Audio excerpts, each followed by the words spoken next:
simulan na nga natin ang ating maiksing kwento. Ang kwento ng lola ni Ninay, bigyan nating pamagat at buhay. Ang huling mensahe. Sa isang maliit na baryo, may isang magandang dalagang nagngangalang Mara. Isang araw, may nakilala siyang binatang dayo sa kanilang lugar, si Elias, upang magbakasyon sa bahay ng kanyang lola. Hindi inaasahan ni Mara na sa simpleng araw ng pamimitas ng bunga sa gubat ay magtatagpo ang kanilang landas. "Pasensya na kung nakaharang ako," sabi ni Elias nang halos mabitawan ang basket niyang puno ng mangga. Nginitian lang siya ni Mara at mula noon palaging tila sinasadya ng tadhana na mag-cruise ang kanilang landas. Araw-araw sabay silang namamasyal, nagkukwentuhan at nagtatawan. Sa gitna ng kalikasan, unti-unti silang nahulog sa isa't isa. Ngunit dumating ang araw ng paalam.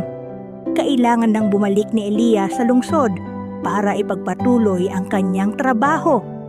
Habang nakatayo sa tabing ilog, sinabi niya, "Babalik ako, Mara. Pangako." Sa mga sumunod na buwan, naging masugid ang kanilang palitan ng mga sulat.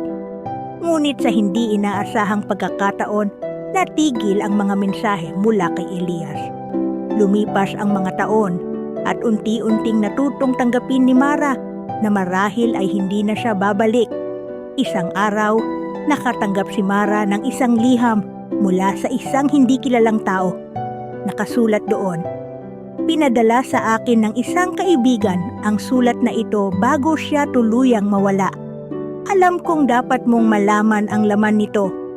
Binuksan ni Mara ang luma ng sobre at tumambad ang maikling sulat mula kay Elias. "Patawad, Mara.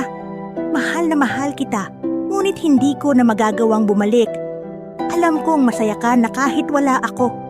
Palagi akong magbabantay mula rito. Hanggang sa muli." Habang binabasa ito, bumagsak ang luha ni Mara. Napagtanto niyang kahit hindi na nila muling nakita ang isa't isa, ang pagmamahal ni Elias ay nananatiling buhay sa kanyang puso. At sa parehong tabing ilog kung saan sila unang nagpaalam, naramdaman ni Mara ang init ng hangin. Parang isang yakap mula sa binatang nagmahal sa kanya ng tapat kahit sa huling saglit. At tiyan, nagtatapos ang ating kwento. Mga apo kong nakikinig, kung kayo ay may kwento, baka nais niyong ibahagi kay Lola Basyang, kwento mo ay Gcash ko. Mamimili ulit tayo ng letter sender sa susunod. Huwag kayong magsawa makinig kay Lola mga apo, ha? Pa-follow at subscribe naman dyan. Salamat! Hanggang sa susunod nating kwentuhan. Pagpalain nawa kayo ng Panginoon. I love you all.